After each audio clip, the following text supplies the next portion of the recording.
dioxins can cause issues related to reproductive health. They can be cause of infertility and cancers. Like it's correlated. We are not saying that it does cause. It's not yet proved, but there's a correlation between that. And yeah, so if there are 58 billion parts which are produced a year, which is equivalent to 773 football fields every single year. So yeah, these are the different things, and all these things were very shocking when I read them in 2013, and that made me think of the choices I am making, and that's how I started thinking of reusable options. Uh, so this is actually some statistics that I got last year.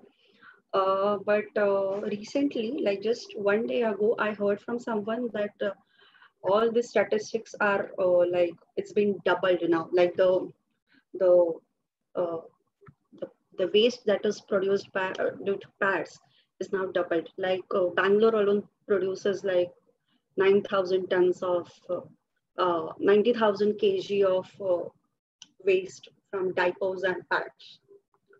So yeah, and there's no way to recycle them, and there are very few plants in India where you can recycle or where the waste is composted or they do any treatment. So it's very less. Yeah, we discussed this that. So very the fact about these pads is more than 90% of sanitary pads are made of crude plastic, oil plastic.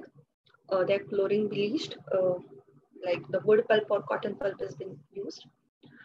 And under the solid waste management rules, these napkins are considered non-recyclable household waste and they are to be incinerated. But as I mentioned earlier, incineration is like a burning the pads. But a lot of incinerator, which we see in schools, colleges, you see them um, uh, like installed by some companies or some CSR funds. So most of the incinerators in India and even abroad also, they don't meet this degree of burning. It should be at least 800 degrees Celsius. So, but all the incinerators in India, like except the one which Niri makes in Nagpur, all of them are below 800. They are around like 300 degrees, 400 degrees. So they give out all this toxic gases, which I mentioned earlier, like dioxins and furans. So, and if we inhale them, we are exposed to that. We will surely be susceptible to reproductive issues. So there was an interesting study which was done many years ago. Uh, so the women living near landfills, like people living in slums near landfills, they are so much exposed to these chemicals that a lot of them have infertility issues. And then doctors came to know, like when these women moved out of that place, moved to some other place for treatment, they could be treated. So yeah, this is one research that was done. Uh, the fact I was telling that chemicals used in so Women's for Earth did a research. You can go check their website. So they have mentioned like how the pads have chemicals, and they have given a list of chemicals. You can just go and Google that. Okay, so this is the Devdar dumping site in Mumbai. This is again the old photo. I don't have the recent photo. This is, I think, 2 years ago. And yeah, it's just growing. And uh, every year, municipal uh, the municipal corporation in Mumbai is fearing that it will, like the dump is going to fill completely, and we won't be able to use it any further. So the fear is constantly there, like what to do with the waste. So these are the solid waste management rules. If you want to go through that, you can just take a screenshot of it, and you can always Google that. So these were given in 2016. According to them, there should be separate bins, separate segregation done for biodegradable waste, then non-biodegradable and hazardous waste. So, and then it should be given to rag pickers or waste collectors. So, but this segregation is rarely done in our homes, and there is so much confusion over what is biodegradable, what is non-biodegradable, what is wet waste. So, your wet waste is your biodegradable waste. And these pads should be properly wrapped in paper, and then they should be put in pouches provided by brand owners, which are not given right now. And then they should be thrown in a separate bin. But which doesn't happen, they often get mixed with the wet waste and other non-biodegradable waste. And we should not throw, burn, or bury the solid waste generated by pads on streets, open public spaces, outside premises, or in the drain or water bodies. A person shall has to pay user fee for solid waste management as specified in the bylaw. So we do pay a certain amount from our tax. And there is this thing called extended producer responsibility. So actually an organization in Mumbai called Coro and one lawyer, Asim Sarodi, they had put a litigation in Mumbai High Court that all the producers of disposable pads should take the responsibility of the waste generated of by their products. But actually, we heard nothing about it after the High Court had given several orders and several reminders to answer, but these people didn't answer. So we are yet to hear from them. Okay, so let's get starting up talking about what are the different alternatives. So there are different alternatives like menstrual cups and cloth pads. Uh, um, so these are the cloth pads as you can see, and there is this menstrual cups. You can also use normal cloth for during periods. It's okay to use a cloth. And um, so just give me a moment.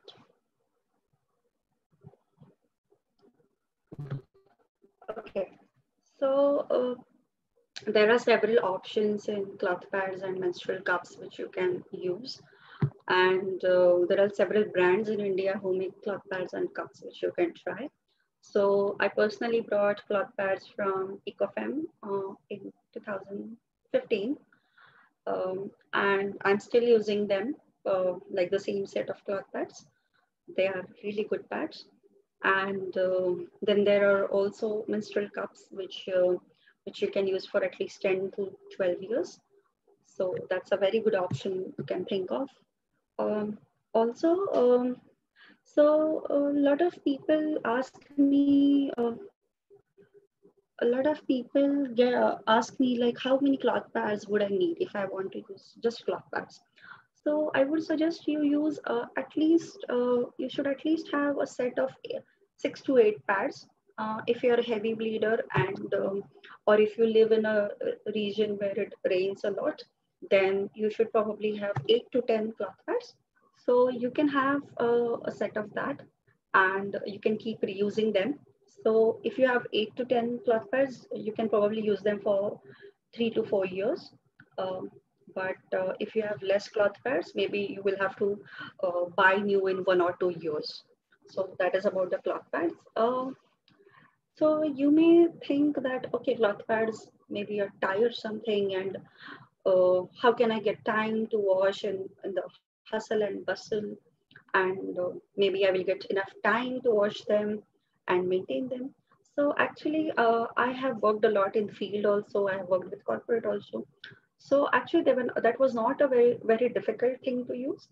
One, because I carried a pouch with me. I can just show you a pouch. It was shown in the previous photo also. So I just carry a pouch with me. So it's like this. I carry like 2 to 3. I can carry like 2 pads in that. So once I use, like I carry 2 to 3 cloth pads with me and this pouch. So after that, after using them, I just fold my pad. Okay, I'll just show you. So I just fold the pad in three, and then I can just keep it in the pouch. So it just, so like the pad fits in the pouch. So I can just take it home and wash it whenever I reach home. So I find it quite easy to use, and it's very simple to do. Even if you're traveling, like even in 24-hour train journeys, you can carry a lot of cloth pads with you. And once you reach, just take out all the soiled cloth pads and just dump them in a half bucket of water. Not half, also 1/4 bucket is also fine. So so that much of water, and just you can just let them soak for like 20 minutes at least, and then later wash it with normal soap. Or if you don't want to use soap directly, you can soak them directly in the soapy water. That's also fine. And if you're too lazy, like a lot of people I have heard, they soak the pads in plain water, let like the blood comes out in 20 to 30 minutes, and then they put those pads in the in this washing machine. So you can do that also. So whatever works for you, you can decide. Then there are menstrual cups. So menstrual cups can also be used. So I have been menstrual cup users for since 2014, and I think I will keep using it until the cup gives up on me. So it's a very good product, and you can also try that. So menstrual cups are generally made from like medical grade silicone, or they are made from thermoplastic elastomer. Both are medical grade, and you can use them very well. They they don't cause any allergies, or they don't react with your skin. But the cups are to be worn internally. So yeah, I can just show you a little like how to wear a cup. Like, so a menstrual cup has to be worn in your vagina. Uh, a lot of people may think will the cup cause me virginity loss? Like, will I lose my hymen? Will it uh, cause any issues? Will it make my vagina loose? But actually, nothing of such sort happens. I'm using cup for a long time, even before I was married, and it didn't cause any issue. And people use cups even after childbirth, like they're still fine. Nothing like your body bounces back, and our body has enough space, our vagina has enough space to contain a cup. Think that even a teenager can give birth to a baby, so a cup is a really small thing. So this is the life size model. So this is the uterus, these are the ovaries, and these are the fallopian tubes. Okay, this is the vagina where the cup sits. So you have to fold the cup. Okay, you see I'm folding the cup, and then I wear it. So actually in our body, this is slightly tilted, teda.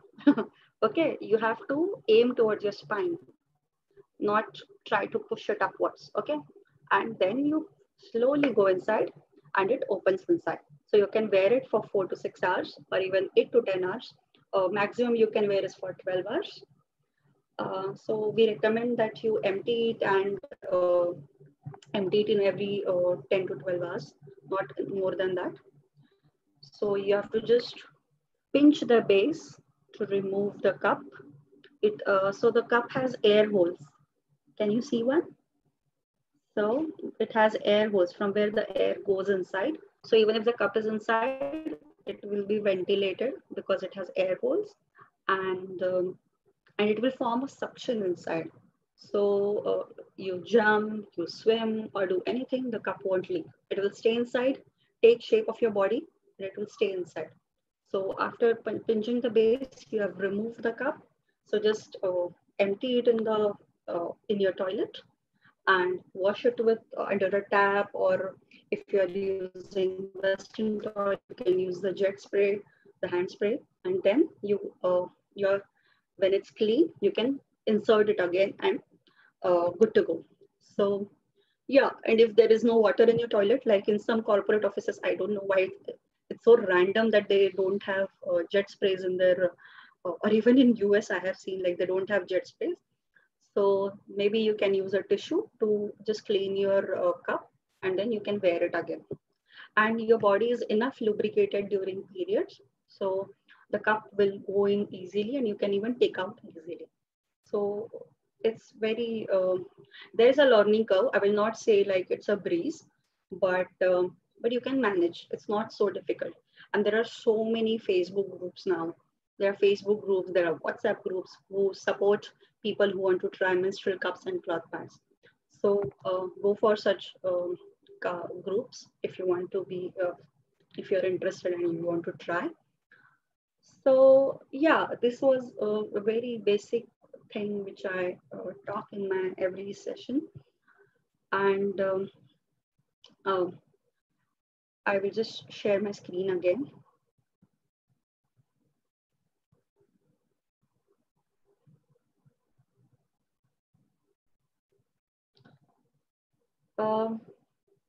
So yeah, there were some people do ask like they don't know like if their vaginal canal and their urine canal are separate. So you can see that this is the vaginal canal where the cup is gonna sit, and this is the urinary canal. Okay, and this is your this is where you do number 2. Okay, so these are the anus. So these are 3 separate canals. And another thing is, once when you are wiping yourself, you should always wipe from front to back, not from back to front, because it will, because our number 2 has a lot of it's excrete. Okay, it already has a lot of bacteria. So if you just wipe from back to front, you will expose your vagina and your urine canal to a lot of bacteria. So always wipe from back, front to back. So that's it about this different things. Okay, so I have my own campaign called Bleed Red Go Green, which you can go check it out on Facebook. And this is my email ID where you can contact me if you don't want to ask anything now. My Instagram handle is crazy and green menstruator, and Fridays for Future.India is the Friday FFF page. So you can go and check them out. Also, if you have further questions, now we are ready to take questions, and you can ask, you can raise hand, type in your chat box, or you can unmute yourself and ask the questions.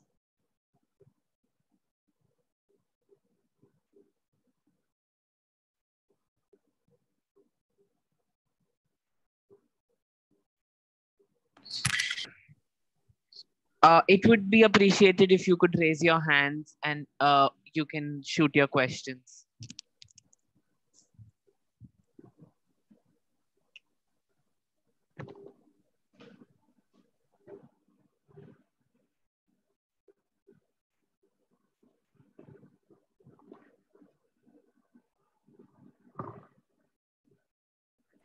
Since no one has raised a hand, is there anyone? So there is a question in the chat box. Okay. So someone is asking, what do you think a menstrual cup or a sanitary pad? Okay, so in my opinion, a menstrual cup is always like a reusable product. It could be menstrual cup or a cloth pad. It's always better than a sanitary pad, as I already mentioned that there are so many issues with the sanitary pad. So yeah, in my opinion, it's much better because there are no chemicals involved, there's no bleaching involved, there won't be any rashes. So yeah, menstrual cup or cloth pad is much better than a sanitary pad. Yeah, any more questions? I think Mohit had raised I have a question. Okay. Yeah, sure. Go, Prajna. Namaste. My question is that I haven't tried a menstrual cup yet, but I have experimented quite a bit with cloth pads. I work with a lot of students, so can you share some best practices about taking this to, when we talk to school students or girls of that age? Is there any way, some easy steps, of introducing this to them, or some best practices which we can adopt when we talk about menstrual education? If there's something you'd like to share from your experience that would benefit. Uh, okay, so if you want to conduct a general session on menstruation, there are very good resources available. Like you can check My Three Speaks, like their blog Yes. is really good. Then for reusable alternatives, you can check my blog on Okay. WordPress, and we can also connect later also like about that. Sure. But for girls, like especially talking with little girls, they are quite afraid to insert something inside. Okay. So for them, give them a choice like what they want to try, a Okay. menstrual cup or a cloth pad. There are period panties as well. So Okay. tell them about all the options and Okay. let them decide what they want to try. All right. Okay. Yeah, yeah. Thank you. And we will also talk separately if you want to Sure. conduct session with girls. Yeah. Absolutely. Sure. Thank you. Okay, so what are the WhatsApp and Facebook groups? Okay, so there's this one Facebook group called, I'll just type menstrual cups and cloth pads is one group. Then there is put a cup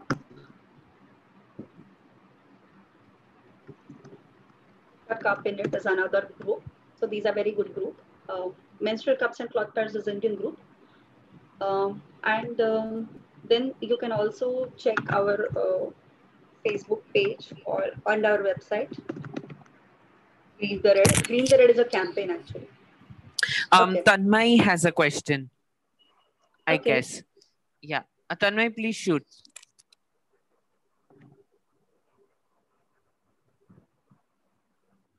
Sorry, I didn't get you. Do you have a question? You have a question? You put something in the chat box. Yeah, sure, but I don't have questions up to now. I shall think right now. Wait. Okay. Okay. Okay. Okay. Okay.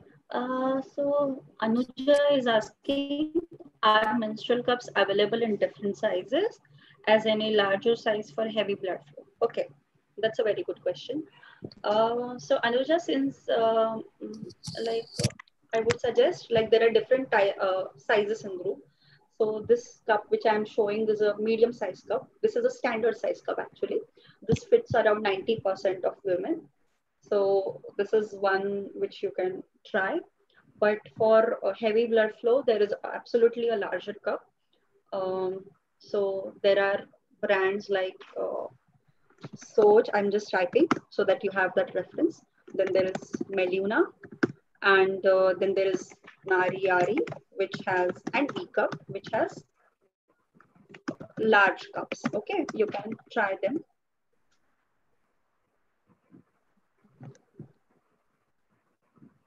And for WhatsApp groups, actually, Stone Soup is a brand which has their own WhatsApp groups, which if you want, you can get added to it.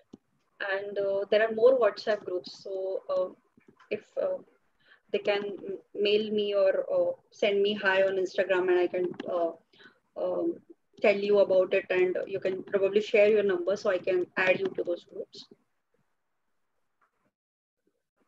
Okay, any more questions? Okay, where can you buy biodegradable napkins? Okay, so actually there is a big problem related to biodegradable napkins.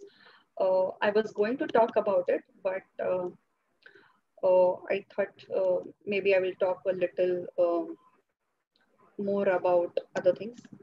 Okay, two things. Ravi is saying that you didn't mention that tampons are safe or not. Okay, tampons are just a mini version of disposable pads. They are disposable. They are also loaded with chemicals. Since a lot of people don't know about tampons in India, there are very few users in India. So I didn't mention about it, but thank you for raising that point. So tampons are equally harmful like disposable pads. They have equally same issues, uh, and tampons are also related to the toxic shock syndrome. So if you are using a super absorbent tampon, and if you leave it in your body for more than 6 hours, it can cause you toxic shock syndrome, which is actually, so what is toxic shock syndrome? It is just, um, so a lot of bacteria gets accumulated in that, like you already have a bacteria in your body called staphylococcus, which multiplies when it gets the medium of blood. So people can get TSS without tampons also, but it is mostly related with tampons. You can just Google because I will take more time in discussing that. Okay, coming back to the biodegradable pads. Biodegradable pads, there are very few which actually biodegrade. Like, so there's one brand called Sathi and there is Heyday, which biodegrade like 90%. That last layer is still plastic, which doesn't biodegrade. Like we composted it, we buried it. You can read about our experiments on the Green the Red website. So we did that, and just two of them could biodegrade. Others didn't biodegrade at all. Like nothing happened to them even after 1 year of burying or composting. Nothing happened to them. So they aren't really biodegradable. And also, they are still bleached. Like the Heyday and a lot of them are still bleached. You will see that they are super white. So they are not actually natural pads. So yeah, I won't still recommend them. Okay, and Soumya asked this, asking any specific lifestyle changes when it comes to using menstrual cups? No, nothing. There's just one small thing that you have to follow before removing and inserting the cup. Like if you're going to insert it inside, before that, just make sure you wash your hands clear properly with soap, and then you insert the cup inside. And also, when you're removing the cup after like 4 hours or 6 hours, then also you have to wash your hands first with your soap and then remove it. Okay. Uh, Also, there's just one thing about menstrual cups which I forgot to mention when I was discussing. So when you buy a menstrual cup, make sure that you clean it properly with cold water, and then you have to boil it first before you use it. Okay, you disinfect the cup completely, and then you use a cup. So that is very important. You don't need to boil it every time you use, but if you are a frequent, like if you use public toilets quite often, then you should definitely boil it once in a while. Okay, how deep should we insert the menstrual cup? How do we know it's rightly in place? Okay, very good question. So we saw this model. Okay, this model is back again.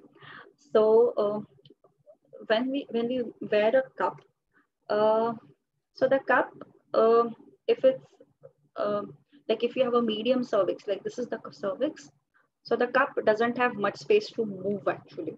And if it does go up, it will just reach till here, not ahead of it.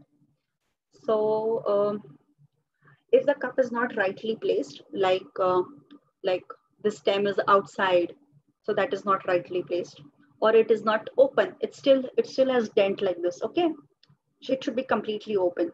So that's one thing you can check that after wearing the cup. You can just stand and see if it's something is poking or something is bothering you. Check that. If it's bothering, it means the cup is not rightly placed. And if you feel nothing at all, then the cup is rightly placed. Like nothing should bother you at all. So for the first time users, you should uh, your body is going to like it will keep feeling that it's an alien thing you have inserted. You will continuously feel that you have inserted something, and you will be very conscious about it. Don't get scared about it. It's very normal, has happened with me also.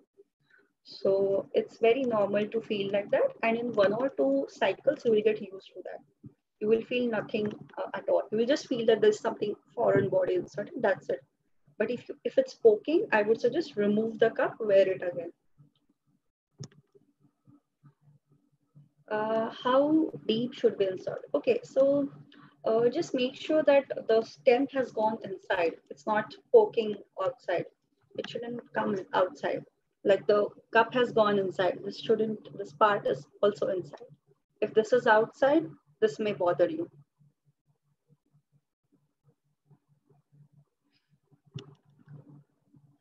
Also, I would suggest if you're looking for menstrual cups, I will also, you can also check my blog. I will just tell you my blog where I have given, made a list of which are the good menstrual cups, which you can check.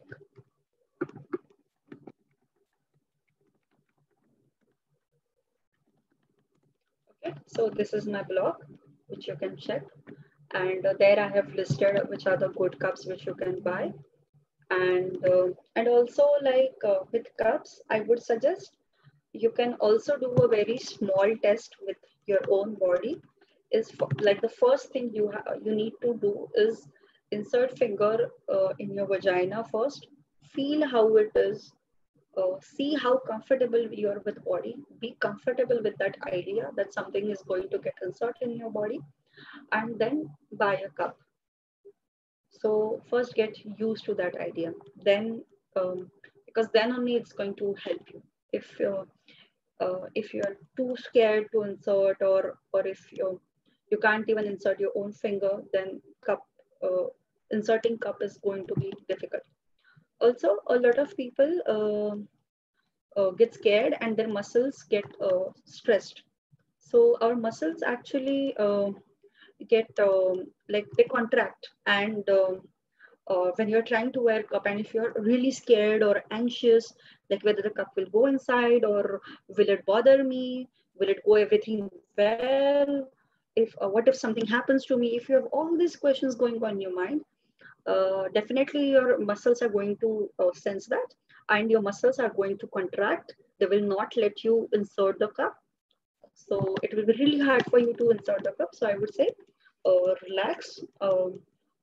It's okay if the cup is waiting in your shelf for 2 months. That's okay. Take your time, and then take that plunge once. Like relax, and I would say try cup when you are not bleeding very heavily. Like you are not irritated that day, you don't have cramps that day, you should give it a try, so that you're not anxious or you're not tensed that much. So that will be a good way to try. Okay, does it causes any rashes or give irritational feeling or itching, and is there any age limit, like age people can use the cup? Okay, so cups don't cause any rashes, it's an internal product, so definitely your legs won't get any rashes. No, it doesn't give any irritating feeling. Itching, it may happen with some people if they have forgotten to wash their hands with soap or something, or if they are very prone to infections.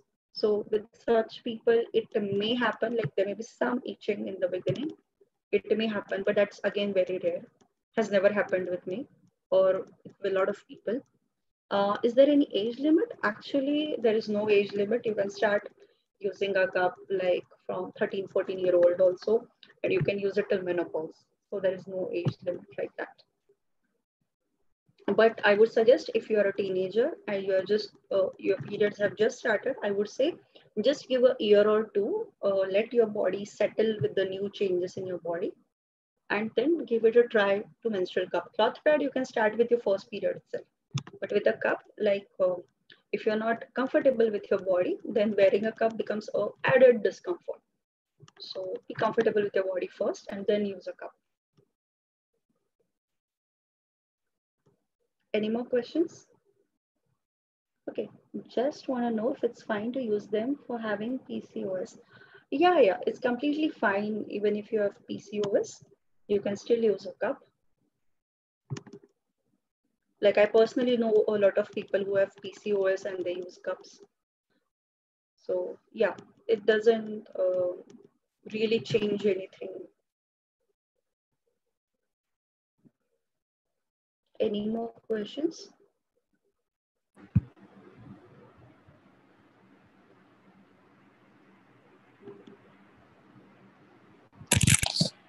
Seems like there aren't any more questions, but in case there are, feel free to ask.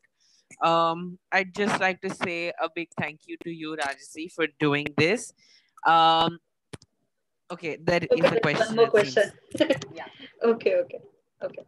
Okay. Any particular position that you should be inserting the cup in? Standing, squatting? Okay. So there are different ways when you can wear a cup. So one position is squatting or sitting on an Indian toilet. So that is that is one of the positions. Another is you can keep you can stand and you can keep one leg on a stool or your commode. So in that way you can whatever suits you. The most important thing is there should your both legs should be apart. Like there should be more space so you can insert the cup. So that's the important thing. I know some people who also sleep on the floor and then insert the cup, but I think it's completely your choice. But for me, standing and keeping one leg on stool, that helps for me.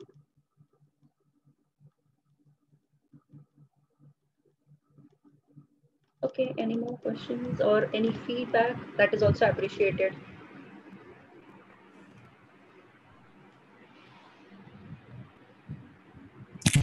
Um, just wanted to say thank you to you for doing this and hope all our viewers this was helpful for you. We would appreciate your feedback. That's very, very precious to us, which will help us have more webinars that you want to be watching. And kindly note, we are having a global day of action on the 24th of April. Yes, because of the pandemic, we won't be striking outside our houses. But yeah, that doesn't mean we won't be doing digital action from our homes. We would request you to support us. Stay tuned at fridaysforfuture.india on our Instagram page. And in case you have any questions with Rajasi, you could connect with her on her Instagram page. I'm sure she'll be more than happy to help you. And yes, I'm just typing here. We have planned for quite a few webinars this whole of this week. For example, on Thursday, we're going to be having one on sustainable fashion, fashion a reality check. We're also going to be knowing the truth behind the RA forest, basically the story of what happened that day in Mumbai. We're going to have scientists from NASA. We're going to have indigenous activists. We're going to have a talk by green entrepreneurs. And it would be great to have each and every one of you for those webinars. Thank you so, so much for joining us today. And your feedback is very important to us. So please do give us your feedback. And thank you, Rajasi, once again for doing this today. We appreciate your time and effort. Thank you so much. I hope everyone liked it, and I have put my Instagram handle in that. So yeah, you can go check there. Or if you're not on Instagram, you can always mail me here. I'm just putting my email here. So yeah, you can message me here also. Okay, thank you so much, and glad you all stayed till the end. So bye-bye, take care. Stay home, stay safe, and looking forward for you to participate on the day of the Global Day of Action. We'll be having lots of live streaming music and we'll be having webinars and challenges. So hope you guys can join us for that and participate. Thank you, everyone. Stay healthy and stay at home. Take care and good evening.